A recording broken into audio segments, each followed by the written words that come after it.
Welcome to VCR, Vintage Cinema Rewind, bringing old movies to new viewers. I'm Blake. I'm Jason. And I think I have dog hair in my iced coffee. I believe that, Michael. Yeah, Blake's dog is shedding, so... But my dog is neither here nor there, even though its hair is everywhere. Yeah. And I just Dr. Seuss'd the intro to our episode. Yeah, agreed. So we're off to a great start. And today we have something very special for our podcast series. This is our 2010s movie draft. Woo! Something that I've been planning for the last 6 to 8 months. The reason why this is so important to our podcast is I want something for people to have a good reference to.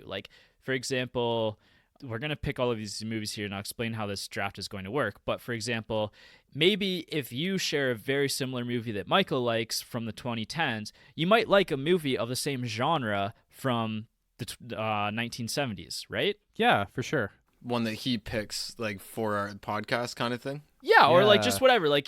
After we watch the movie, we always discuss it and review it and give our personal opinions at the end. And if there's a movie that just really clicks with somebody from the 2010s, while we were doing this, while I was rewatching some of these movies, and I'm not going to spoil what genre it's in quite yet because this is a movie that's really important to me.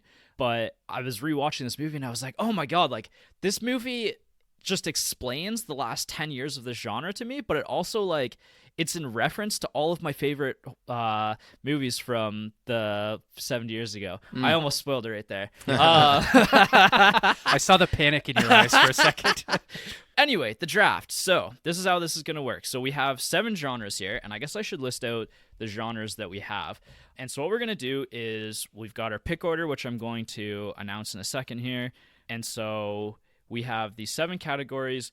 Whoever picks first is going to pick one from one of the categories, and it's going to be their favorite movie of that category, and that's your movie. Nobody else can take it from you at that point. So you got to lock in the movies that you want very quickly here, because I think there's going to be some really good ones that are going to go quick. Yeah, and it's interesting, too, because there are some movies that I did pick, but I'm not really scared of losing them because I'm pretty Yes. sure you guys haven't heard of them. But there's one movie in particular that last night I was texting the group chat and I was like, neither of you, I said a bad word, had better pick this movie.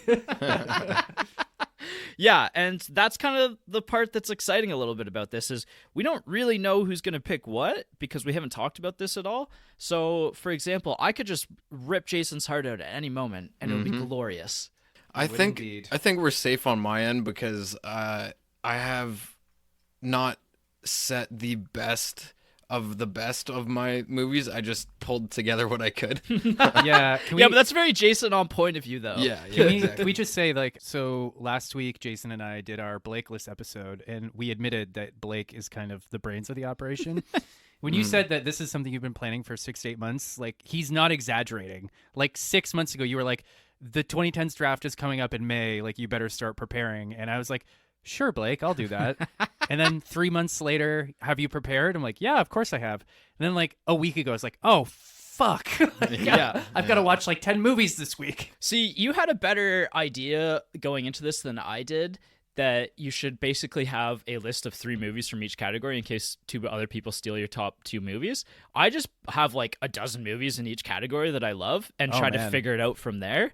And there's some surprises. There's some I kind of watched it and I was like, oh, this kind of just ran out of steam about 30 minutes in. The first 30 minutes is awesome and I remember all this, and then everything else happens. For me, I did a lot of this last night where I went to Just Watch and I picked the filter for 2010s. Yeah.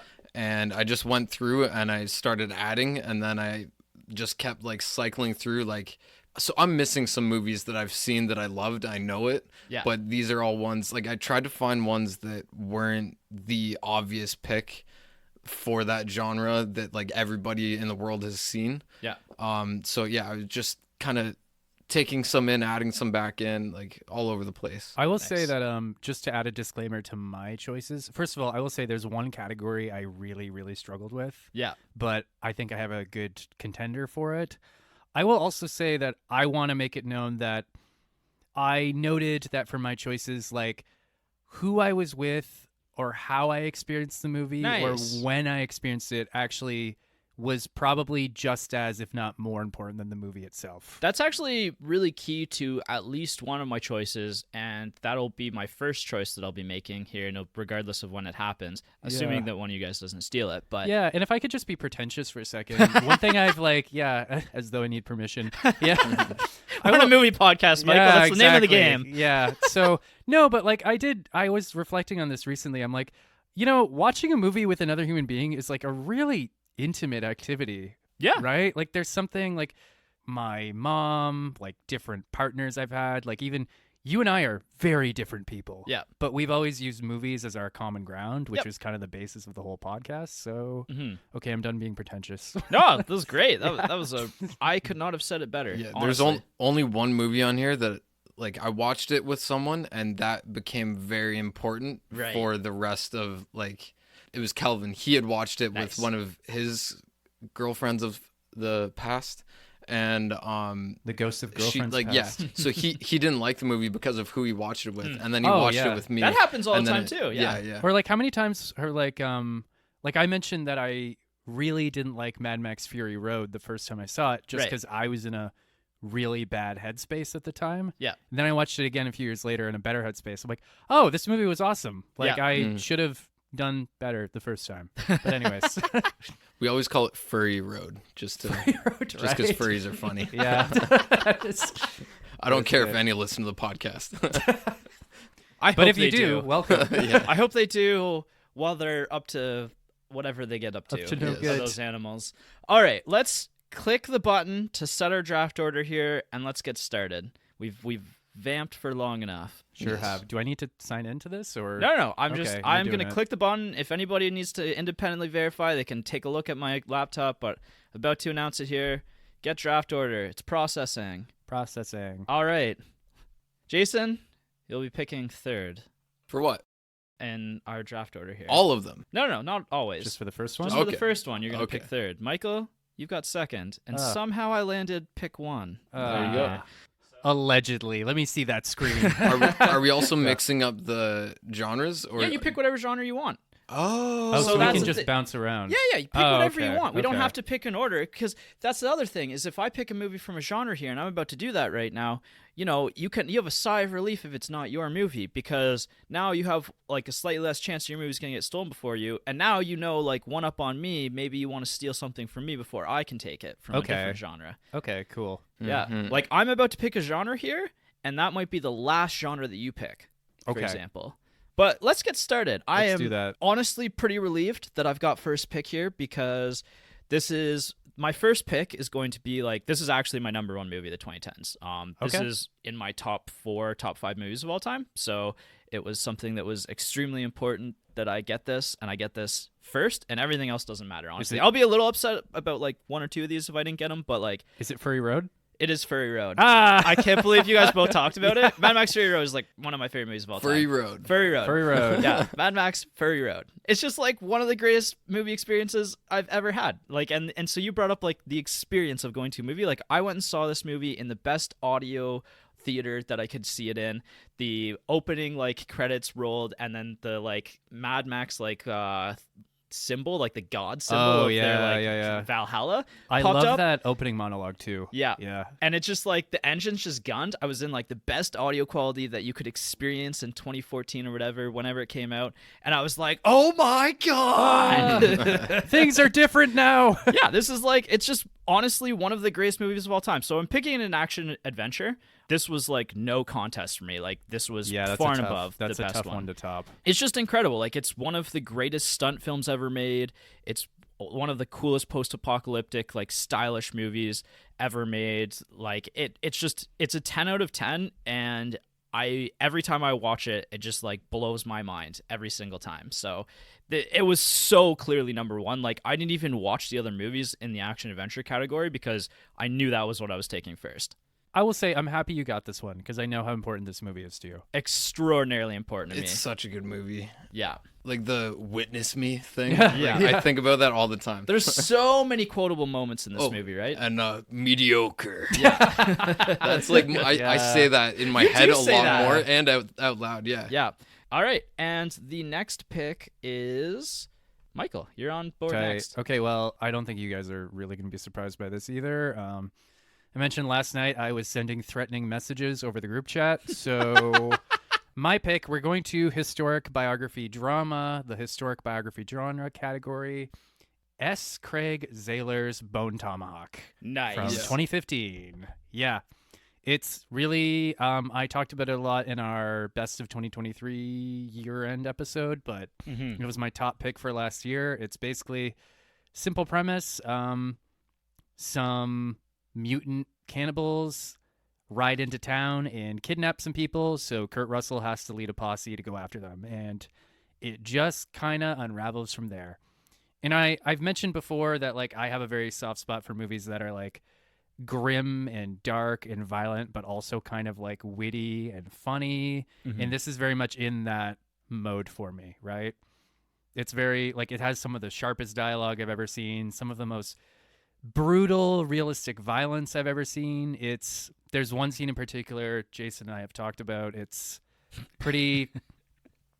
It's a lot. Spilling. It's a lot. It's traumatizing. Yeah. And I will say, talking about who I saw it with, I made my mom and my partner at the time watch it with me. And during that sequence in particular, they were both cowering, like almost cowering on the floor, looking away. Right. And I was just sitting there eating popcorn, like, wow. Never seen that before. Yeah, interesting. You guys are missing this. There's only a few times that I can remember in like movie watching history where like you're completely blown away and shocked that they put that on film. Yeah. And that's one of them for sure. Yeah, for sure. I mentioned before there's like a comic relief character that I feel is a masterclass on how to do a comic relief character correctly. He's charming and not annoying and actually contributes. So, and Kurt Russell's beard is as luxurious as it has ever been. Kurt Russell, one of my favorite actors of all time. So, Oh, yeah. And surprisingly, I've never actually seen that movie. I almost watched it for this, but it didn't feel like in the spirit to take that from one of you guys because I know how much both of you love that movie. So Yeah. that's like one of my biggest Kurt Russell holes, actually, is that one. Yeah. We should watch it. Yeah. We should watch it. Fully agree. Let's do it. All right, Jason, you're next. Just as a reminder, we haven't listed out all of the genres yet for the Oh my podcast. god, we Oh, haven't. Yeah, wow. sorry. So sorry. We have action adventure, obviously, which I picked first. Historic biographical drama. Then after that, that's what Michael picked. After that, we have crime thriller. Then we have superhero or comic book adaptation because that was extremely important in the 2010s. We have horror, we have comedy, and we have sci-fi fantasy to round it all out. Right. Yes. And I am going right to my favorite sci-fi fantasy Nice. with a 2014 movie that Great year. It's just That was a good year. It snuck up on all of us. this is a movie that I had to show everybody as soon as I watched it. I rewatched it 3 or 4 times with different people. I like made sure everyone watched it. Ex Machina. Oh, sick pick. Yeah. So like as soon as I watched it, I had to watch all of Oscar Isaac's stuff too because I Right. hadn't seen him before until this. Yeah. And Well, and Alex Garland's like, Annihilation is definitely in my long list of best sci-fi movies of the 2010s. yeah. This hits you in the brain in this one little spot where you're like, oh fuck. And Simulates I the think pleasure Alex center. Garland does that with a lot of his stuff, and like it's just pure sci-fi, and this is like so close to the realm of possibility for us, kind of like, especially like in 2014 this was like kind of far in the future, but now with AI where it is, like this brings it all back together. So it's a great rewatch, especially with like the Oscar Isaac's character is like a Google like level magnate of like a tech like billionaire. yeah, like a tech social bro. media billionaire. Yeah, Alicia Vikander's performance just blows you away. She is a robot, but then she isn't. And yeah, you have to watch it. I don't know. No, I remember like absolutely loving it, and I haven't watched it in a really long time. That was one that was on my long list that I just unfortunately didn't get to, but it is one that's always like streaming somewhere, and right now it is streaming on like literally everywhere: Netflix, Prime, Tubi, like literally anywhere that you could watch a movie, it's probably streaming and it's probably worth your time. Anywhere with a screen. It's a great film. So it was also the first time I'd seen Domhnall Gleeson, who's just phenomenal in everything that he does too. Yeah, and it's like a small, tight cast and such great dialogue and so like philosophical and thoughtful. It does what my favorite parts of like sci-fi does, which is like deep like thought about the human experience, right? Like pure human introspection. Yeah. Each character, like you feel so bad for Domhnall Gleeson's character by the end, and you think that Oscar Isaac is just like a horrible person, but then it turns out he was right, and and you're like, I did not see that coming. Yeah. Way to spoil the movie. Sorry.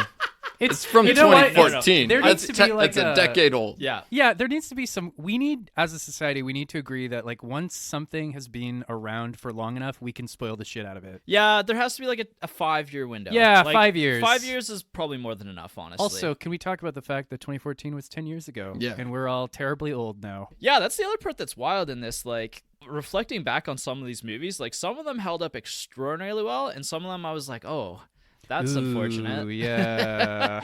And sometimes it's like in the dialogue, sometimes it's just in the way it was filmed. Like, we'll talk later once we get to our honorable mentions and stuff like that. Maybe there was a movie or two that disappointed you like it did me. Next on our list, this is where the difference of our drafting comes in. Mike, you get the next one, and then Jason, and then me on the next draft. Oh, here. so this keeps shifting. Yes. Okay, cool. Yeah, well. Oh, okay. Let me check. Actually, you know what? I'm going to knock. I think I mentioned that there was one category in particular that I struggled with, and that was the crime thriller category. I'm not shocked by that. That's not your like genre. No, I'm okay with thrillers and stuff, but by the way, Jason's going around and bolding all the headings, and it looks a lot better. Thank you, Jason. I had to. No, I'm into it, but yeah, like actually, like I don't mind thrillers, but I don't always seek them out. And I really have a blind spot for the crime category. Yeah. Like, that's actually probably why I haven't seen a lot of Scorsese stuff, is I just don't... Those stories, I like them when they're done well, but I don't really seek them out, right? Yeah. So this was a tough one for me, but I dug deep, and my choice for the crime thriller category is actually...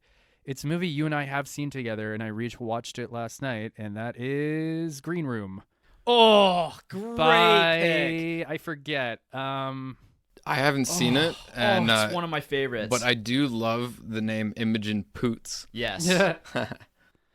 Okay, let me. I'm gonna let you talk about this, but goddamn, do I want to get in here, jump in here right now. Okay, yeah. So that's Green Room by Jeremy Saulnier. I apologize for butchering your last name, Jeremy. That was a great movie. Again, I've mentioned that.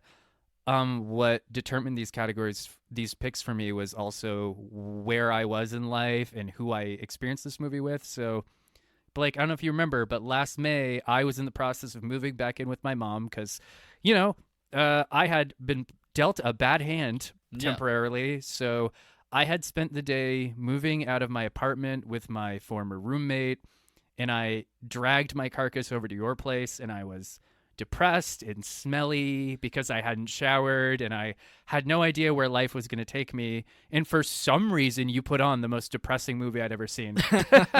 And it blew your mind. And it blew my mind, and I loved it. And it's just, again, for those of you who don't know, I'm in the process of trying to get a book published. And one of the things I had to learn in order to take my writing to the next level was how to build tension, and this movie is a masterclass in that. Oh, it's one of the most tense movies that I've ever seen. I watched it again last night, and like I was almost nauseous at different points. Like I was so stressed out. Yeah. So it's like Bone Tomahawk in the way that like it portrays violence in a very extreme but like fast and real brutal, way. not glamorized. Yeah. So again, the premise basically is, it's just this starving band on tour that, they're destitute, they're siphoning gas, they've got one phone between the four of them. It's the one last show.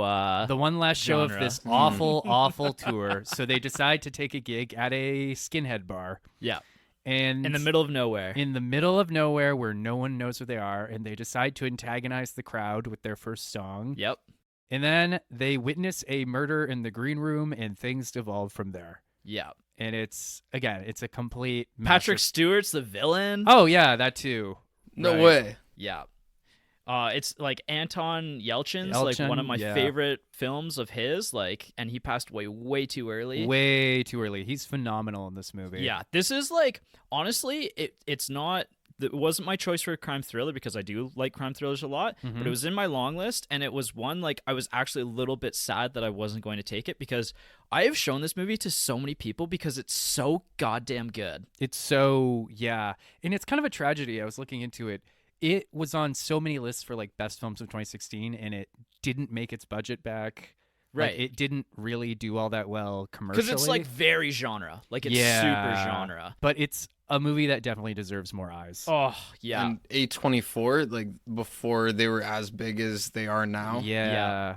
Callum Turner was recently in The Sky Show.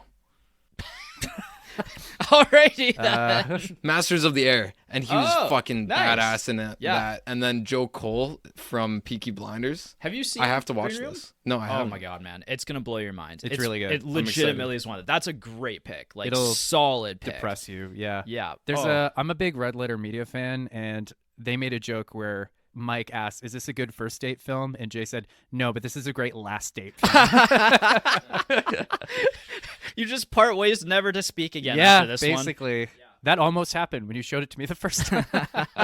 Oh my god, I love this movie so much. I'm so glad that it got picked in our movie draft, and it's on Prime and Tubi right now, so you do have options to check it out. You certainly do. All right, Jason, you are next, I believe. I wish I could have like a wheel of all of my movies so that I don't have to pick which genre to go for. See, I have a list of order of which ones I'm going to pick them in, but as you're picking them, I'm like, oh, okay, now I don't have to worry about this as much, so I get to pick over here now, kind of thing. Yeah. Okay, I'm going to go with my number one comedy pick, Hot Tub Time Machine. There it is. I knew it was Nice. getting picked today. Yeah. So that started off the 2010s in 2010 with just such a quotable movie. And this is the one I was talking about earlier that I watched with Kelvin. He had watched with his girlfriend and soured his experience. And then we watched it and it became one of the most quotable things. We still quote it. So I watched this movie like last year, not preparing for this, just I wanted to watch it. I watched it at like 10 o'clock at night. Like this is like perfect like late night movie that we don't get anymore. Like late night comedies are just like a completely extinct at this point. And it holds up so well. It was so funny. Yeah. And like the cast was perfect. Yeah. I would never have watched who's the main character in that? The John actor? Cusack? Yeah, whenever I see him, I'm like, I don't want to watch him do anything for some reason. He does have one of those faces. He just has such low energy about him that's like But he played a great role in this, but the bald guy? Yeah, Rob Corddry and Craig Robinson just nailed this movie. Oh, yeah. Like Lou in this movie is like who I modeled my life after for the 2010s. Yeah. We have sang was it Home Sweet Home so many times. Yeah, Home Sweet Home when he's like years. at the beginning when he's like trying to kill himself in the garage in his awesome car. I just love the moment where Craig Robinson is like, it's like a hot tub time machine. Yeah. And then he hears what he just said and he scowls a little. And like looks at the camera. Yeah, like he heard Breaks the the fourth title wall. of the movie he's in and he's up pans over to the camera and just stares at it for a sec. Yeah. And then Chevy Chase, for all the bad he's done, he was great in this movie just as that strange, the weird He's guy. never done bad. He's just an asshole. Yeah. He's incredible in everything. And Yes. if you can stand him on set for long enough. Yeah. And when Lou is supposed to give his character head, Oh, yeah. and Lou is like, it's so impossibly black. And then Craig Robinson passes out, and then he wakes up, and Lou he put a bunch of soap on his face. Yeah. And he's like, oh, what? Is it still on me? And he's like, oh, and then like licks it. Oh, so funny. Like absolutely the best comedy, in my opinion, of One the of 2010s. my favorite moments from that movie is when who's like the younger, like bespectacled guy. He was in The Office too. Clark Duke. Yeah, that guy. When he's like talking to some girl on the dance floor, he's like, so, and again, they're back in the 80s, right? He's like, so like, can I get like your number or like your Your email. or whatever? She's like, I don't have those. And then he's like, then how do I talk to you? She's like, just come find me. And he's just like, that sounds exhausting. Yeah. This is really exciting so far because I'm next on the pick order here. I guess we should say where that's streaming. Pull that up. But the next pick that I get to pick, I'm actually thinking to move up a pick. What I'm really excited about is all of these movies are on my long list. Like, I love all of these movies, but none of them have been in like my short list, like making me nervous yet, which is really cool. Where is Hot Tub Time Machine streaming? Do you know? Oh, I didn't look it up. I heard you say look it up, but I didn't know what. Pull it up, Jamie. It's Tubi and MGM Prime Video channel. You just say MGM Plus. Oh, I don't know. A conglomerate of Prime Media owned by Amazon. There are too many streaming platforms. I'm getting disgruntled. Remember back in 2010 where you could just watch everything on Netflix? Yeah, those are good and times. they were all great. Yeah. Do you remember going to the video store? I do. Yeah. Going to get DVDs? You and I spent so much time going to the movie store. We sure did. That was like half my childhood was biking over it. That's why I was so in shape as a kid, just biking to go find movies. Yeah. Maybe if we all like want to get back in shape for like the podcast, we should just like that should be an incentive. You know, if you show up at the movie theater and you biked there, I get $2 off. Yeah, that should be. They should do that everywhere. Show them your Fitbit, like tell them how many calories you burned on the way over. You get some free food to match those calories. Yeah, so you don't faint on the way home. Yeah. This next pick's going to be tough, honestly. I've got 3 movies in the next 3, and all of them are pretty interchangeable in terms of which one is important to me, like in terms of which one to steal this from. I think I'm going to go with one that probably is going to make at least one of you a little sad. Okay. And we haven't picked the genre yet, so this feels wrong.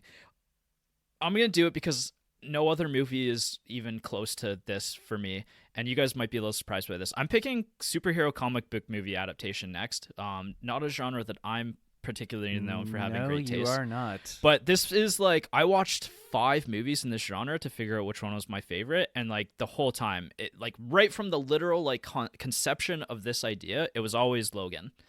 Oh, good choice. Yeah. Just the end of the Wolverine like story is just one of the greatest epilogues to a film series ever. It's like a film it's a like stealth western, essentially is what I call it. Like, it's a western that's kind of got the skin of a superhero film on, and it's incredible. Like, start to finish, like, I'm hooked. It's a film with real stakes. It just does the character so well, and I'm slightly worried that Deadpool's going to ruin all of it, although from everything that I've read online, it feels like they really thought long and hard about how much of an impact this movie had, because I can't understate enough. Logan is genuinely, if you haven't gone to revisit it, one of the greatest superhero movies ever made. It's phenomenal. I love that opening scene in particular.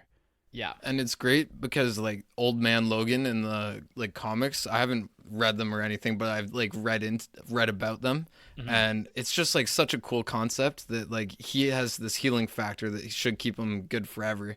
But he does get old, and we get to see him like beat up and just like and seeing like down. Professor X like aging and the results of that, and like how horrific that is, and just like how this world has changed over time, and like, you know, it's like a No Country for Old Men almost situation, right?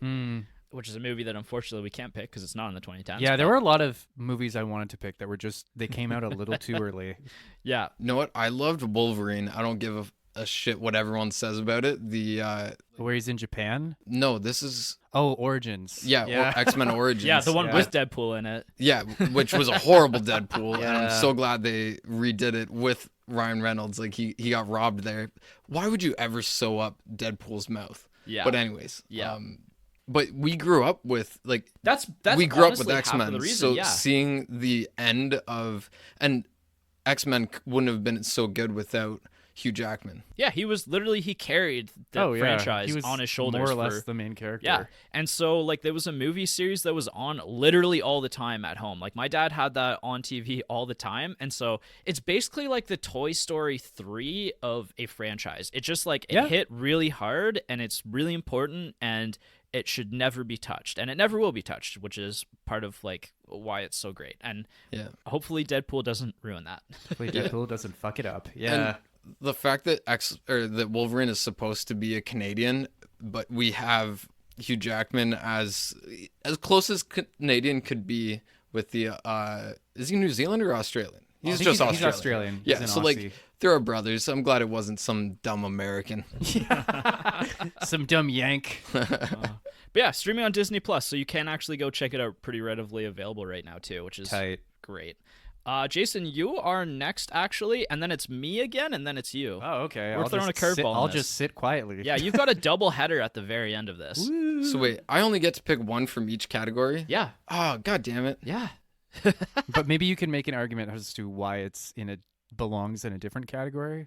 No, well, no. I have one movie that fits in 3 categories. Okay. I have several movies that fit in multiple categories, but like some genres are really hard to pick because you just like love them and they go deep, right? yeah, like I want to tell you all of my movies. Yeah. We'll talk about that at the end. Okay, I think for crime thriller, I have to pick one of these 3, and it will be Sicario. Oh, you had me nervous there for a second. Whew. 'Cause my next pick is crime thriller, or was going to be crime thriller, and I was really worried that you were going to take what I wanted.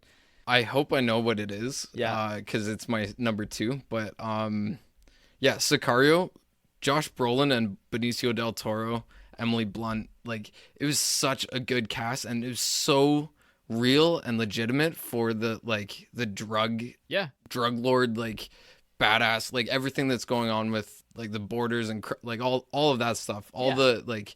What's it called down there? Cartel. Like that was a really long-winded way of saying the word cartel. Yeah. No, but like even, you got to shout out Denis Villeneuve too, who's like huge right now. And I knew he was going to come up on this list at least once because he is like literally one of the best directors of this generation.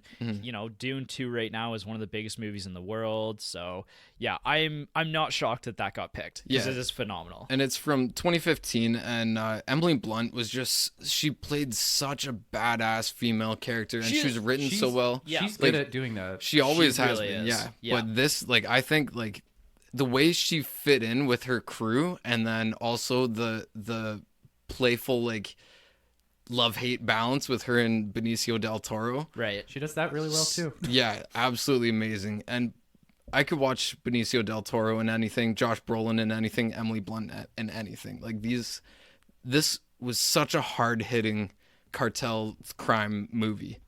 No, it is seriously one of the best. And it's one of those movies that's like always streaming somewhere too, so you can always go check it out. I've never actually seen it, but it looks really good. And number 2, the follow-up, so fucking good. I haven't too. seen the second one actually. Oh man, go watch. You both have to back it. Yeah, do our homework. Yeah. This is again another movie on my long list that isn't in my top 3. I don't think you guys have hit a single movie yet from any of my top 3s that I settled on this, which is really cool. But yeah, no, it's literally streaming Netflix, Crave, Paramount Plus, like literally everywhere. You have access to this movie, and you should check it out because it is one of the most like tense 2 hours of your life. Like it is nonstop. The music's phenomenal. Like great score too, eh? Like I don't know. it's one of the greats. Yeah, Blake, it's one of the greats. One of the things me and Jason learned is that really is your department. Yeah. Oh man, so now I get to pick again, which is really weird because what am I going to take? Well, I don't think you're going to take that. So I'm going to take from somewhere that I'm a little bit worried about this one. So I'm going to take it now. I watched it last night. It was one of the last movies that I watched preparing for this. It's one of like the best, like it might debatably be one of like the most remembered movies of the 2010s, I think. Okay. And will be remembered from that. It's from one of my favorite directors of all time, Martin Scorsese. It's Wolf of Wall Street. Wait. Oh, okay. I was about to guess, but then you said it. It's Wolf of Wall Street, and this is the thing: is Wolf of Wall Street fits into crime thriller, it fits into biographic, and it fits into comedy, and it could go in any one of those genres because it is so good.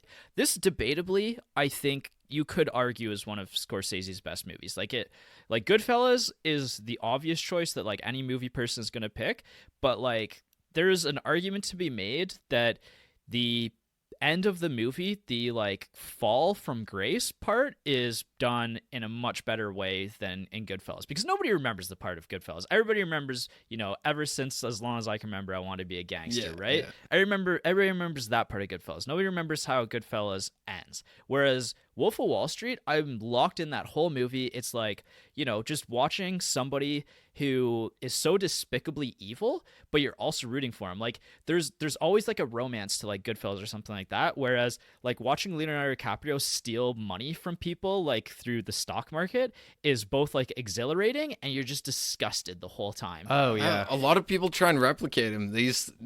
I think it's just the same where like you want to be him just like you want to be what's his name in Goodfellas. Yeah.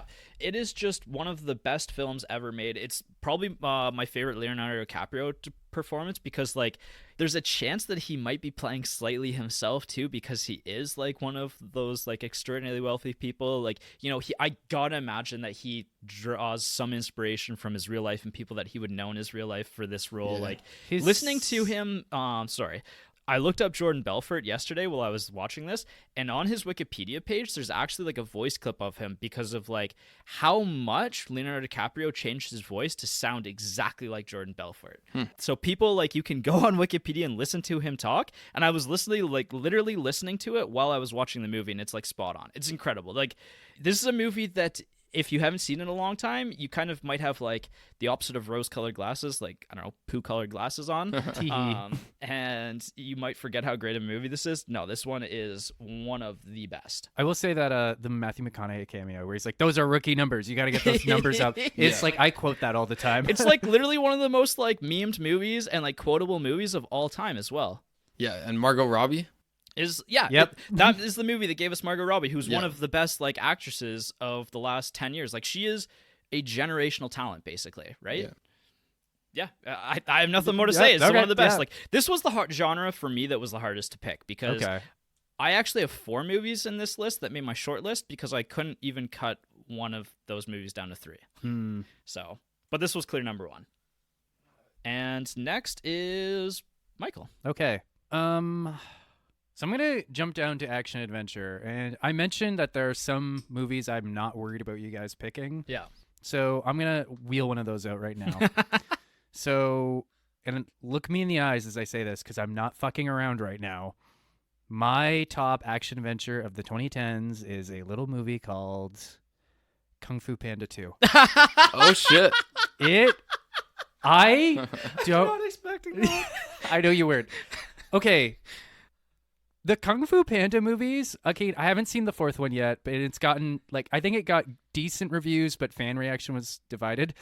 Those movies are way better than they have any right to be. I remember seeing the Kung Fu Panda poster in our local cinema when I was a teenager, and just looking at it and being like, that looks fucking stupid. Blah. But by the way, for those of you at home, my first job was at our local drive-in, and Kung Fu Panda was playing the first summer I worked there. So every now and then I would catch glimpses of it, and like I would get in trouble at work because like I would be like, whoa, what's going to happen next? They'd be like, Michael, get back to work. And I'd be like, sorry. So like the first Kung Fu Amanda, The first Kung Fu Amanda. The first Kung Fu Amanda.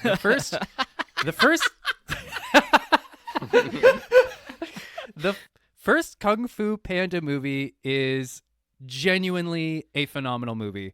Yeah, it has great. A great villain. It has genuinely my all-time favorite fight scene of all time. Wow. In a movie. Wow. It's the Furious 5 versus Tai Lung on the bridge. Real ones know what I'm talking about. The second Kung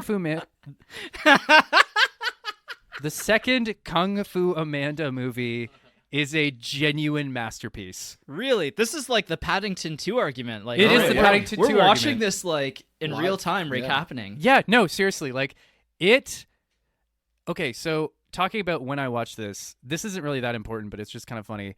I remember I was going to school out of town at the time. I came home.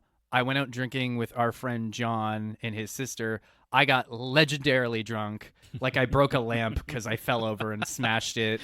I puked into the toilet. Poor John. He has never let me live that night down. Then that a movie? Then me breaking a lamp with my face. So That should be a movie title. Yeah, breaking a lamp with my face. So that Sunday, I hopped on a Greyhound bus. I was hungover. I pulled this movie up on Netflix on my phone, and like, there is a sequence in this movie that to this day makes me cry. Wow. I don't even really want to say what it is, but like the people who've seen this movie know what I'm talking about. It's a sequence where they blend different styles of animation, and the main character, Poe, uses this kind of technique to sort of unlock a repressed memory. Mm-hmm. It is genuinely one of the most heartbreaking things I've ever seen on camera. Wow. And it has a great villain, Gary Oldman, as a guy named Lord Shen. Amen. And like, it's a great sequel too. And like, I feel like people have kind of come around on this movie in time. I don't know that it did great in theaters. Like, critically, it did great. I don't think it did great commercially, but like, the problem with a lot of sequels in Hollywood is that they try to just repeat the success of the first movie. Yep. They just basically do it over again. This movie was great in that it actually expanded on what was already there. Like in the first movie, Poe, the main character, is this kind of naive outsider who has to be accepted into the fold. In the second movie, he's been accepted and he's a legitimate member of the Furious Five. Mm-hmm. He has a great friendship with Angelina Jolie's character, Tigress, and I can't say enough great things about this movie. So it made $665 million against its $150 million. Right. Okay, so it did. I'm talking. I mean, out my they ass. made like It did three okay. or four more after that. Yeah. So. Yeah. It was the highest grossing film directed by a female director until Frozen. Oh, okay. Well, hush my mouth then. So That's no. the first movie that not only is not on my long list on any of these. I've never actually seen that one. No, Oh, and that and Bone Tomahawk, I guess I should say as it's again the first three. I haven't seen the fourth one. The first three Kung Fu Amanda movies are genuinely brilliant. So, not enough great things to say about it. I would say anything with Jack Black is always like pretty damn good. Oh, and he's gone on record as saying that Poe is his favorite role that he's ever done. Yeah, it fits him. So next is Jason. All right. And then Michael, you get an extra pick after that. Woo! Yeah. I'm just going to preface this by saying Annabelle hates how much I just love every movie. And this draft is killing me because I want every single one that I have on here. I've got like 25 movies, or no, I've got like 35 in the spreadsheet. They're all my favorite. But I'm just going to pick a random thing here. For horror, I'm going to do The Platform. Oh, okay. Oh, great call. I kind of forgot about this while I was making my picks. Yeah, so I didn't watch this in 2019. I'd only seen it more recently, which I think everything else I'd seen in like when it came out almost or around then. This is the coolest horror movie. Like the concept is so awesome, and it's a is it a Korean film? I think it's Spanish. I don't even remember because it's in another language, so I just you're just reading the subtitles. I think it's Korean or something like Spanish. that. It is Spanish? Yeah. Oh, no way. It is not Korean. Korea and Spain are two very different countries. Okay, it took me a second. Blake, you and I knew that. Yes, watched I this showed movie. you that one. I fell asleep. That's probably in our friend group the most shared movie amongst our friend group because my brother showed it to me, and then Yeah. I showed it to somebody, and then somebody else says that they showed it to me first, but it was my brother, and then I don't know. Anyways, we all watched it. Like a lot of us watched it. I remember hanging out with your brother like 2 years ago, and he was like, "Hey, have any of you guys seen The Platform before?" And we were all like, and he was like, "Oh, I told Jason to watch it once," and we were like, "You're the reason why we know this movie." Yes. You were the gateway drug. Yeah. You corrupted this entire group. Yeah, so coolest concept where there's a tower or something like that where it's a prison and everybody's locked in it, and there's a platform of food that starts at the very top and works its way down kind of magically, and whatever food is left on the table you get to eat. So technically, the concept is if everybody worked together and just ate a little bit, enough to be comfortable, then everybody from the top to the bottom would have enough food to survive. But as we find out, that is not the case. Everybody at the top just starts feeding and feasting upon everything. There's different rules on how you get bumped down and how you get bumped up. And a lot of it has to do with epic violence. And then there's yeah, like you can jump onto the platform, but then you have to go fight people, and you're not going to make it because there's like 1,000 floors, and nobody has made it down past a certain level. And like everyone knows, like if you're at like level 50, you might get like some scraps. You might get some like bones from ribs to like munch on or something like that. And you might survive your like, I think it's 10 days or something like that. Yeah. And just, it's such an awesome concept and done so well. And it has like a really awesome, like heartwarming human story for the main characters. What I'll say about the 2010s is I think horror, actually, this is probably my favorite genre of the 2010s, or one of them, because it kind of brought us in the 2010s like high concept horror. Like while we were getting all of these big budget like popcorn superhero movies, we were getting like really like high concept horror movies that all like were talking about different things or allegories to different things. And like it's been one of my favorite. Like that was actually, I think, it wasn't my longest list because I knew instantly what I was picking with that one, but it's one that like every one of those movies are justifiably like one of my favorites of all time. Yeah. All right, Michael, I think it's your pick next. Another category that I struggled with. Oh, and also, yeah, this is the halfway point of the draft. Oh, tight. You got the halfway point movie. Oh, great. I'm the halftime show. So the other category that I really struggled with is sci-fi fantasy, which is ironic considering what I do vocationally for a living. But yeah, I had a real tough time with this one because, like, you know, I'm a big fantasy guy, but like there weren't a lot of fantasy movies I could really point out. Yeah. Other than, you know what one almost made this pick? The third Hobbit movie.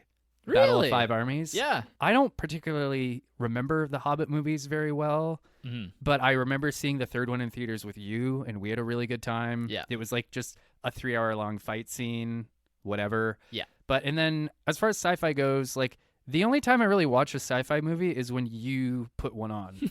Like I have a huge blind spot for sci-fi. Ooh, are you going where I think you're going, maybe? I don't think you know where I'm going. Oh, okay. So I had to watch some sci-fi movies in preparation for this. So the one I picked is again, it was 2014. Was it 2014? 2015. Excuse me. A 2015 movie starring Colin Farrell and Rachel Weisz called The Lobster. Oh, wow. Yeah. What a pick. Yorgos Lanthimos. Yorgos Lanthimos. Big guy right now because of Poor Things. Yeah, and it's funny, my previous partner and I went and saw Poor Things together in theaters, and I had a really great time. My partner was not as hot for it as I was. Loved that movie. Honestly, it's one of the funniest, most interesting movies I've ever seen. Yep. I had a really, really, really good time. And it's funny, I didn't even really realize it was the same director. I was half an hour into The Lobster. I'm like, who the fuck directed this? And then I saw it was Yorgos. It's like, that makes sense. It is. So basically the premise is it's sort of a like near future dystopia where being single is against the law. Right. So when you become single, either when your partner leaves you or dies or whatever, you are sent to a hotel and you have a certain amount of days to hook up with a partner. And if you don't, then they turn you into an animal of your choosing. And basically, Colin Farrell is just sort of this like nerdy, shy, exceptionally good looking because it's Colin Farrell, but whatever. This kind of like Clark Kent-y figure. He's sent to the hotel and yeah, he has to find a partner. And the animal he chooses, should he fail to find a partner, is a lobster. So basically, and it just kind of unspools from there. It's, again, Yorgos, I don't know who this guy, where he came from, or what this guy's problem is, but like... I'm pretty sure Greece, but... Yeah, Greece. That's his problem. I was speaking metaphorically. I know. I was having fun. Yeah. So it's basically just like... There's something just so bizarre and so odd about his movies and his sense of humor. Like, his movies are dreamlike and surreal, and like there are sequences of this movie that genuinely almost nauseated me. They were so disturbing. But there was many, many more where I was laughing because it was just so preposterous, right? Yeah. And also, John C. Reilly is in the movie. Oh, no way. And I didn't know that. think John C. Reilly deserves more love. He's great in everything. I think the people who are John C. Reilly fans are big John C. Reilly fans. Oh, he's got range, man. Oh, and again, this is like more of a like he's funny, but it's kind of more of a bit of a dramatic role. Yep. But like, yeah, he's phenomenal. Yeah.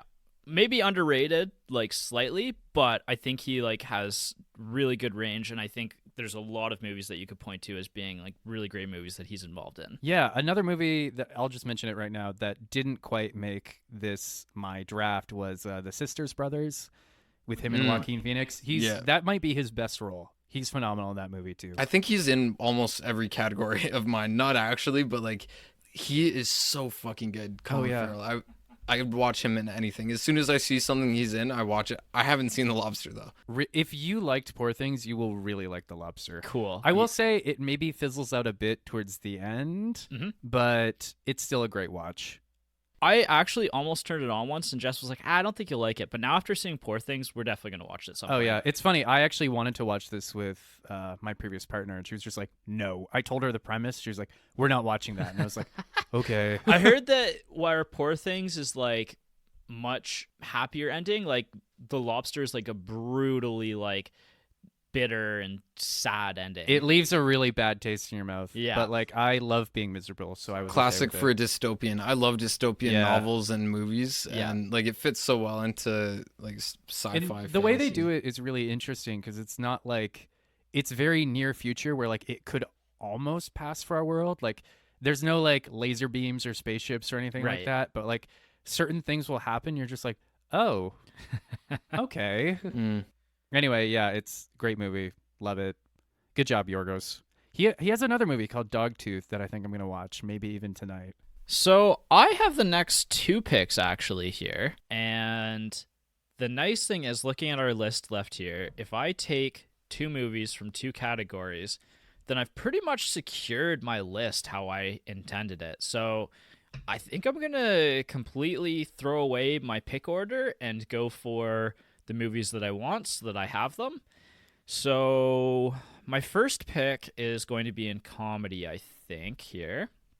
It's a movie that I have watched probably 6 times in the last 4 years because it's become my top 3 or 4 favorite comedies of all time. Okay. I've shown this to Michael before, and it's a movie that it's like so infinitely funny and rewatchable and has so much heart, and it's whimsical and silly, but also like, you know, a story about misfits and everything and found family and all of that sort of thing. I'm drawing a huge blank right now. It's a movie from a director who's become like one of the biggest comedy directors of the last like 5-10 years. He's been directing superhero movies to a very mixed reception.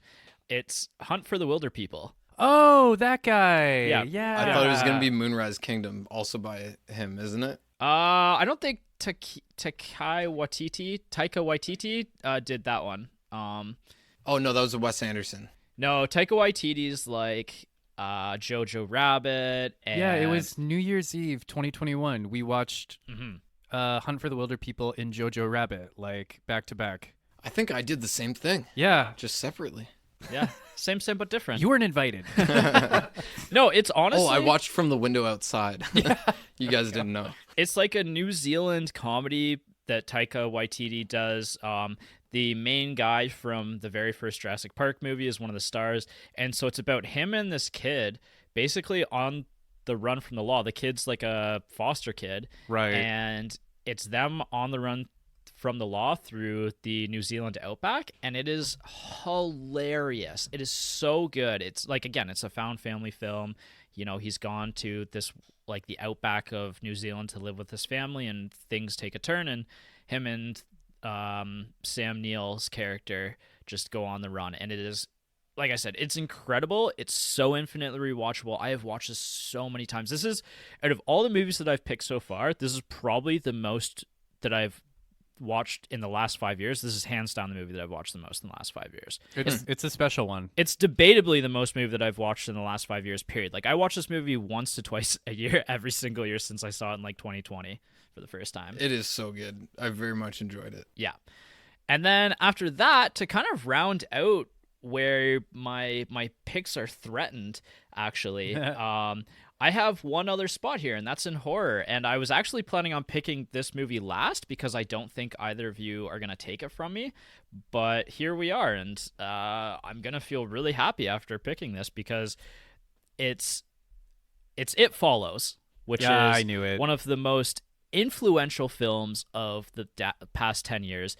It's a horror movie that it's terrifying, but not only is it scary, it's also just like one of the most beautifully shot and directed and choreographed films that I've ever seen. Like rewatching this, I watched 3 other movies that are all on my top horror list of all time, and this one just blew them all so out of the water because it's such a me movie. Like it's so artistic, but also like it's so good and so tense, and like it's a micro budget film about. It's essentially like one of those allegory, like this is the movie, honestly, like I said, that's the most influential horror movie of, I think, the 2010s because it kicked off Blumhouse essentially, which is one of the great horror producers of the last 10 years. It started essentially the high concept horror movies of the 2010s. It's a movie, about the fears of STIs and stuff like that. And it's just, it's so well done. And if we didn't have It Follows, I would make an argument that we don't get Out a few years later, which is another one of the greatest horror movies of all time. Yeah, that's a good one. I don't think that we would get something like Hereditary necessarily without this, because A24 lends a little bit of its like nod to Blumhouse. Like all of these kind of classic horror films of the last 10 years don't happen, I don't think, without It Follows, because it's that important of a film. Oh, that's great. Yeah, I haven't seen it. I showed that to my last partner. I remember at one point I got up to get something from the kitchen and she was like, "I'm coming with you." Like she was that upset. I talk about this movie like all the time, nonstop. I recommend it to people. Like it's probably my most recommended film. It's a good one. Funny enough, so this movie is about teenagers and sex essentially, but funny enough, because I talk about it so much, Jess recommended this to one of her coworkers, and because her and her teenage son were on a movie kick together, and that did not go over well with mom and son. Yeah, that'd be hard. It's not the movie you watch with your mom. You know what though, I will say it's a smart movie in that there's an allegory there, but it's not super in your face. Yes. Like it's still, and it's like what a lot of these new horror movies do, or even like The Platform. It's like there is a smart allegory there that you could pull a lot out of, but like aside, don't have to. Yeah, first and foremost, it's just a good movie. Yeah. It's just a well-made movie. Just incredibly well made. Like it genuinely, this is the kind of movie that like would make somebody want to go into filmmaking. Mm-hmm. And that's so I'm ecstatic. I can't believe that was your Blake double feature. Yeah, and next is Michael and then Jason again. Okay, I'm actually gonna do my horror pick right now too. You know what? Let me explain how I experienced this movie. It was close to 3 years ago now. I was in the process of moving back home to my home city after being away for almost 10 years. Blake, you put this movie on. We watched it together. I crashed on your couch that night. At one point, I literally got up and turned your office light on because I didn't want to be alone in the dark. And that is a movie you just mentioned, Ari Aster's Hereditary. Yes. That, I will say, it's funny. It actually takes a lot to frighten me, which is funny because I have like an anxiety disorder. But like, there's probably only been 2 movies that have genuinely terrified me. One was Creep that we watched last September. That was my number 5 for my 2023 year-end best movies. Yeah. And then this movie, though, fucked me up. This movie really fucked me up. This movie hurt me in the best way possible. And, I liked Midsommar well enough.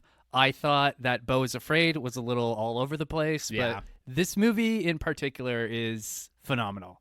Yeah. It's incredible. And it scared the fuck out of me. Yeah. And it still kind of frightens me even when I think about it. This movie has one of my favorite stories of my family ever because my grandma and her friend thought this was like a nice family drama. And so they went and saw this together and realized after something absolutely like horrifying happens about 20 or 30 minutes into the film, and at that point they were like, oh my god, we've walked into the wrong movie, we need to watch and see how this ends.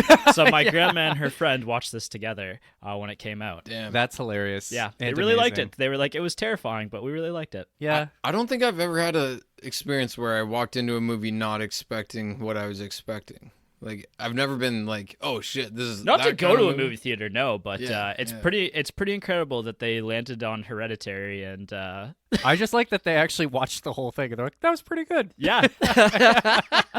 Yeah, good storytelling. Transcends all age groups and genres. Yep, for sure. And next is Jason. I'm gonna go with my drama. Like, oh wait, no, this is historic biography. It's more biography. Okay, so he's popped up a few times in my list that I haven't been able to speak to too much, but I love Tom Hardy.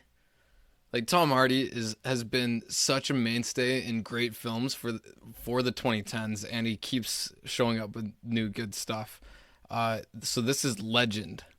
Oh yeah. And I was looking for something a little less known, and Legend, I feel like not many people have seen it.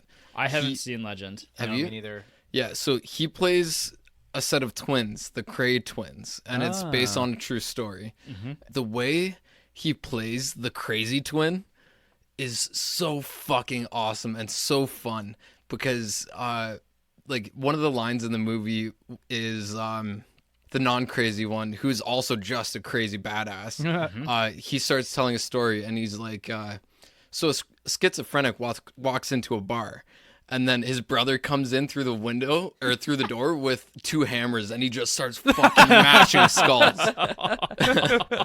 And it's almost similar to like Peaky Blinders, but a little more crazy and a little more.